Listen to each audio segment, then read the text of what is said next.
Big stuff is happening in New York City. NYPD offers 13.5K reward for information on the young migrant in a massive shootout that injured tourists in a chaotic scene.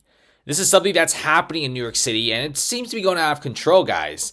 It's not even like a grown man, guys. A dude's 15 years old, arrested on Friday after he straight up shot a tourist in Times Square and then shot twice at police officers. Now remember, Times Square is very unique because it's a gun-free zone except for anyone that's authorized by law. And if you look at this, the 15-year-old was allegedly shoplifting with friends and when confronted, pulls out the blicky.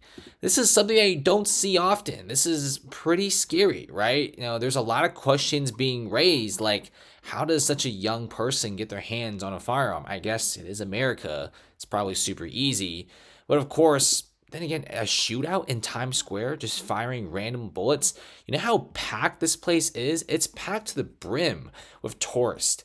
And this pretty much makes New York City become a very dangerous place. Like all the guys who are in Times Square that witnessed this and heard this gunfire are probably really freaked out. Guys, New York, and especially like Times Square, everyone in New York hates it, but all the tourists love it.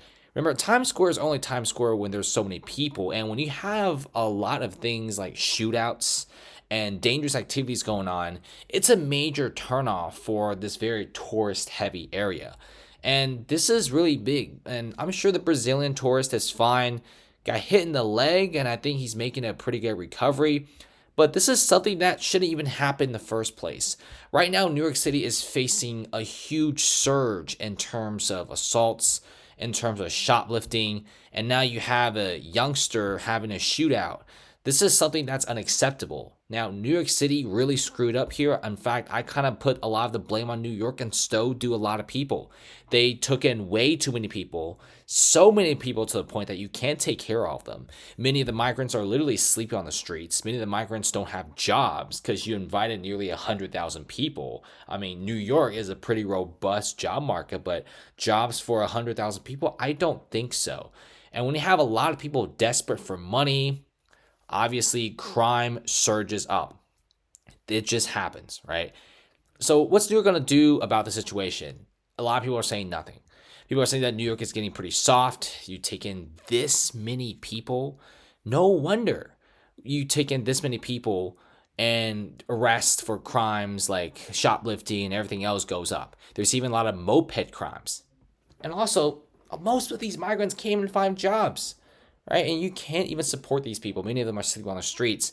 So yes, a lot of migrants, they shoplift because they don't have enough money to eat. I kind of somewhat sympathize with that. So New York City, people are asking, what are you doing? Why are you taking in this many people? If New York City just takes in like maybe 1,000 people or maybe 2,000 people, I mean, heck, let's just say 3,000 people.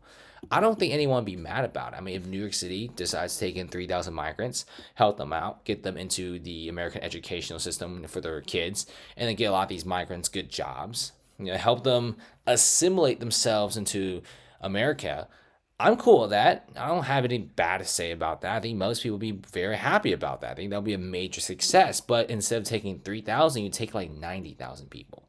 And now people are just in New York City. NYPD stretched super thin. Crime rate is through the roof. Now you got a freaking shootout happening. This is not the things that make a city great. I think New York City they want to do good. Let's just say that. New York want to do good, but they overdid it and they took out way too many people. So this is what it looks like now. Let's see what happens.